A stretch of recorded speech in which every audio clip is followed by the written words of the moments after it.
Environment നമുക്ക് പെട്ടെന്ന് ഒന്ന് നോക്കാം. ഫസ്റ്റ് 2 ചാപ്റ്റേഴ്സ് ചെയ്തു. അതിൽ നിങ്ങളുടെ ഭാഗത്ത് നിന്ന് കിട്ടിയ സപ്പോർട്ട് അടിപൊളിയായിരുന്നു. സെയിം സപ്പോർട്ട് തന്നെ ഈ വീഡിയോക്കും തരാം. ചാപ്റ്റർ 4, 5, 6 അങ്ങനെ 11 ചാപ്റ്റേഴ്സ് ചെയ്യാനുണ്ട്. 11 ചാപ്റ്റർ വരെ വേണമെന്നുണ്ടെങ്കിൽ താഴെ കമൻറ്റ് തരിക. മാക്സിമം വിലയ്ക്ക് ഷെയർ ചെയ്യുക. മാക്സിമം റീച്ച് നിങ്ങൾ ഈ വീഡിയോക്ക് തരാം. കാരണം നിങ്ങളെ മോട്ടിവേറ്റ് ചെയ്യാനാണ് നമ്മൾ ഇത്രയും ഷോർട്ടാക്കി നിങ്ങൾക്ക് പറഞ്ഞത്. അപ്പോൾ എന്നെ മോട്ടിവേറ്റ് ചെയ്യാൻ നിങ്ങൾ എന്ത് ചെയ്യണം? ഇത് എല്ലാവരിലേക്കും ഷെയർ ചെയ്യുക, ചാനൽ സബ്സ്ക്രൈബ് ചെയ്യുക, വീഡിയോ ലൈക്ക് ചെയ്യുക കേട്ടോ.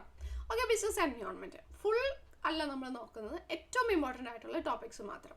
സോ ബിസിനസ് എൻവയോൺമെൻറ്റ് എന്ന് പറഞ്ഞിട്ടുണ്ടെങ്കിൽ ബിസിനസ്സിനെ അഫക്റ്റ് ചെയ്യുന്ന എന്നാൽ ബിസിനസ്സിൻ്റെ കൺട്രോളിന് പുറത്തുള്ള എല്ലാ കാര്യത്തിനും സം ടോട്ടലാണ് business environment. Business environment importance പറയുകയാണെങ്കിൽ ഓപ്പർച്യൂണിറ്റീസ് കണ്ടുപിടിക്കാനും നമുക്ക് ആ ഒരു ഫസ്റ്റ് മൂവർ അഡ്വാൻറ്റേജ് കിട്ടാനും ഹെൽപ്പ് ചെയ്യും.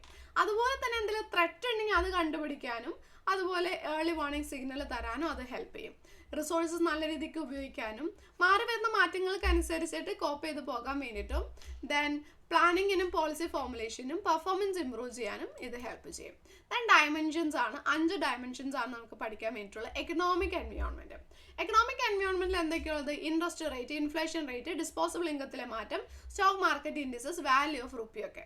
സോഷ്യൽ എൻവയോൺമെൻറ്റിൽ വരുന്നതാണ് customs and tradition, value, social trend, societies expectation from business. Technological എൻവയോൺമെൻറ്റിൽ വരുന്നതാണ് സയൻറ്റിഫിക് ഇംപ്രൂവ്മെൻറ്റും ഇന്നോവേഷൻസും എല്ലാം. പിന്നെ വരുന്നതാണ് പൊളിറ്റിക്കൽ എൻവയോൺമെൻറ്റ്. പൊളിറ്റിക്കൽ എൻവയോൺമെൻറ്റിൽ ആ രാജ്യത്തെ പൊളിറ്റിക്കൽ സ്റ്റെബിലിറ്റി, ആ രാജ്യത്തെ സമാധാനം, ഗവൺമെൻറ്റിന് ബിസിനസ്സിനോടുള്ള ആറ്റിറ്റ്യൂഡ്, അതൊക്കെ. ലീഗൽ എൻവയോൺമെൻറ്റ് എല്ലാ വിധത്തിലുള്ള ഗവൺമെൻറ് പാസ്സാക്കിയിട്ടുള്ള എല്ലാ തരത്തിലുള്ള ലോസ് ആൻഡ് റെഗുലേഷൻസ് ആണ് വരുന്നത്. ഓക്കെ, പിന്നെ ജസ്റ്റ് എന്താണ് LPG എന്ന് കൂടി പഠിച്ചു വെച്ചേക്കുക. L means liberalisation, P means privatisation and G means globalisation. 3rd ചാപ്റ്ററിൻ്റെ വെയിറ്റേജ് 4 ആണ് വരുന്നത്.